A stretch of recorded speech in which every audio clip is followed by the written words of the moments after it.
आज ज्या प्रवासाला आपण सुरुवात केली आहे, आज कोकणाच्या याच्यामधले पर्यटन स्थळामध्ये ज्याची नोंद घेतली जात नाही किंवा काय असं एक ठिकाण आपण आज शोधलं आहे। ते ठिकाण आहे आलोऱ्यापासून वरती हसरेवाडीपासून कोयनेकडे जाणारा मार्ग, जो 4था टप्पा डॅम झाला आहे त्याच्या खालचा कोळकेवाडीचा हा भाग आहे। आज आपण सुरुवात केली आहे। समोरून जो रस्ता आपल्याला दिसला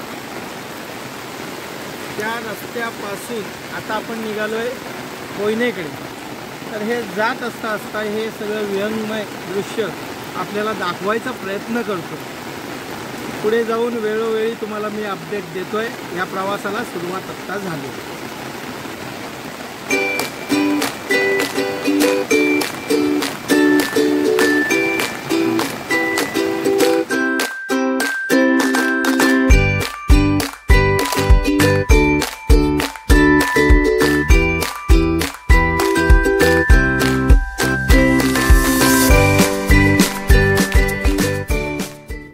आपण ते प्रवास करत करत जवळपास 1 किलोमीटर वरती आलो आहे।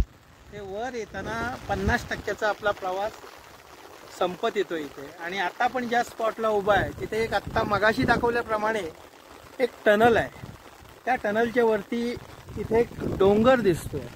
त्या डोंगराच्या इथं ती एक विहीर आहे, जो प्रोजेक्ट झाला आहे 4थ्या टप्प्याचा, त्याच्यामधला पहिला टनल तिथे आहे। इथं येऊन 4 ठिकाणी टनल निघतात आणि डिवायडेशन होतं पाण्याचं, आणि ते पाणी खाली कोळकेवाडी आणि इतर ठिकाणी जातं अवजल म्हणून। आता आपण ज्या ठिकाणी थांबलोय 50%चा प्रवास संपला हे मी तुम्हाला सांगितलंच आहे। पण इथं एवढं दृश्य व्यंगमय आहे। इथल्या डोंगरदऱ्या, इथली घरं, इथले धनगर वाडे जर बघाल तर आपल्याला असं वाटेल की आपण पुन्हा पुन्हा येऊया।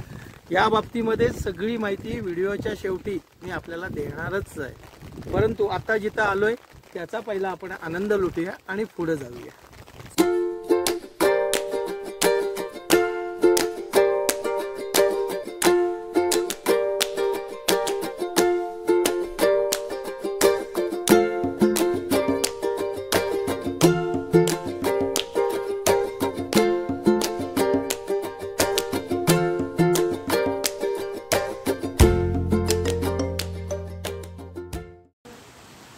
आलोरे मार्गे आपण चढत जवळपास आत्ता कोयनेकडे जातोय। हे जात असताना एक रस्त्यामध्ये एक अतिशय सुंदर ठिकाण लागतं, त्याचं नाव आहे सेल्फी पॉईंट। या रस्त्यावरती त्या सेल्फी पॉईंट जवळ समोर निघणारे धबधबे, पलीकडे दिसणारा हा सगळा विहंगमय दृश्य, धुकं, जवळपास महाबळेश्वर, मला वाटतं महाबळेश्वरपेक्षा खूप छान आहे हे होत असताना जो रस्ता गेला आहे समोर, हा जो रस्ता गेला आहे जो पोपळी पॉवर प्रोजेक्टच्या खाली ज्या 4 टनेलमधनं पाणी जातं तिथली विहीर ही इथे वर आहे। आपण काय तिथपर्यंत पोचू शकत नाही, शासकीय विषय असल्यामुळे आपण रस्त्यावरनं हा शूट करतोय। त्या रस्त्याला जाता जाता जिथं थांबाल तिथं तुम्ही आनंद घ्याल। हा सेल्फी पॉईंट आहे। बरीचशी लोक ज्या वेळेला इथं काही शासकीय परवानग्या घेऊन इथं येतात त्यावेळेला अशा ठिकाणी थांबतात। आपण ह्या सगळ्या गोष्टीचा आनंद घ्या। हे चालत असताना इथं वर चढता थोडासा एक खेकड्याचा प्रकार मला सापडला आहे। त्याच्यामध्ये हा खेकडा थोडासा लाल आणि काळ्या पद्धतीचा आहे, हा आपल्याला दिसत असेल। अशा प्रकारचे ह्या दगड कपारीमध्ये हे खेकडे असतात। आपण चालत असताना पुढं चालताना आपल्याला प्रवास कसा करायचा या सगळ्या गोष्टींची मी माहिती देणार आहे। परंतु आता जवळपास आपण 75% आपलं जे ठिकाण आहे, आपण सहलीला आलोय त्या ठिकाणी आपण पोचतोय। त्याचा आनंद घेत आपण पुढे जाऊया।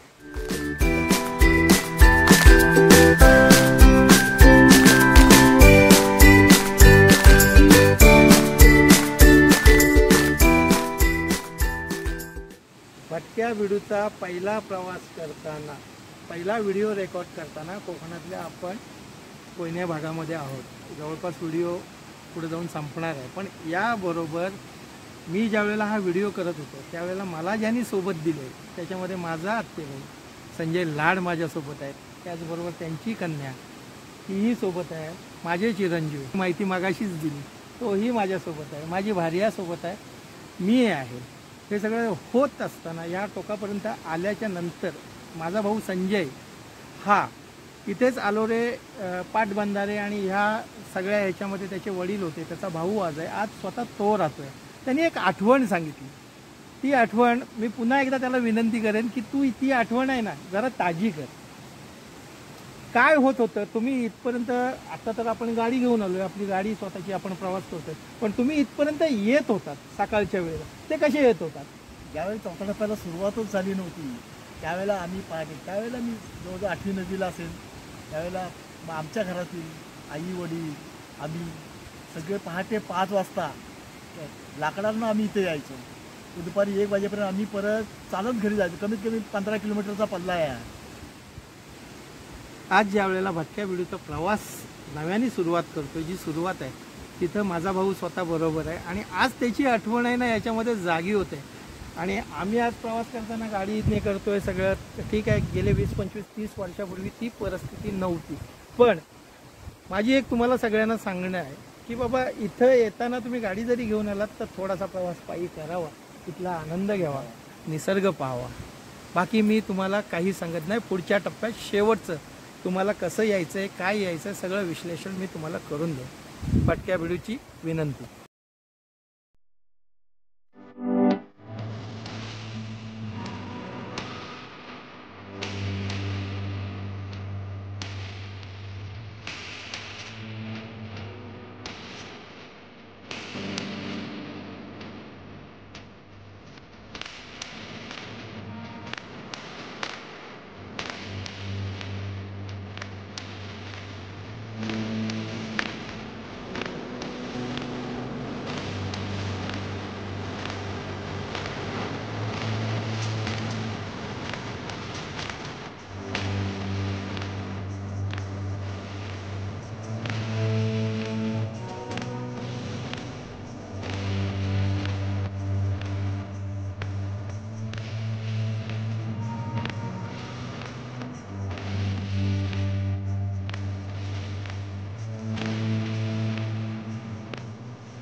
पलीकडनं ज्या वेळेला आपण अलोऱ्या मार्गे जो आपण प्रवास केलाय तो येताना आपल्याला परवानगी घ्यावी लागते. का तर त्या सगळ्या रस्त्यामध्ये कुठेतरी दरड कोसळते, कुठेतरी व्याघ्र प्रकल्प आहे, तिथं कधीतरी एखादा वाघ दिसतो किंवा त्याची भीती ही 100% असते.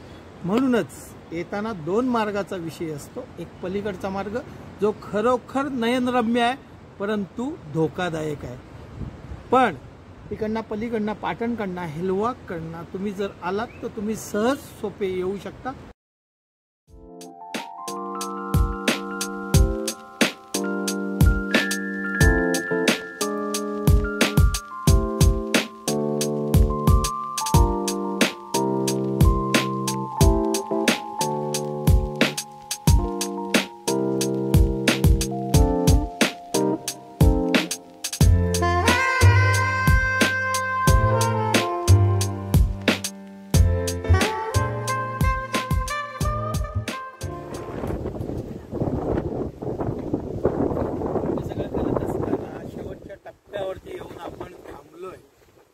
शेवटचा टप्पा एवढा सुंदर आहे जो मी सांगेन म्हणून तुम्ही म्हणू नका, तुम्ही या उपभोगा. इथं येताना खाली अलोऱ्याजवळ काही शासकीय परवानग्या घ्यायला लागतात, त्या सहज मिळतात जर तुम्ही प्रॉपर चालणारे असाल तर. त्या घेतल्याच्या नंतर इथं येऊन हेळवाक मार्गे तुम्ही पाटणच्या इथनं एक साताऱ्याला जाऊ शकता, मुंबईकडे जाऊ शकता किंवा कोल्हापूरकडे जाऊ शकता, कोकणात उतरू शकता. आज आपण ह्या पॉईंटवरती येऊन थांबलोय. माझ्यासोबत माझी सगळी मंडळी आहे. त्याचबरोबर हे सगळं होत असताना जेवढी शूटिंग झाले त्या शूटिंगचं श्रेय जे जातंय ती माझी लेक दुर्गा आयरे हिने सगळं हा शूट केलाय.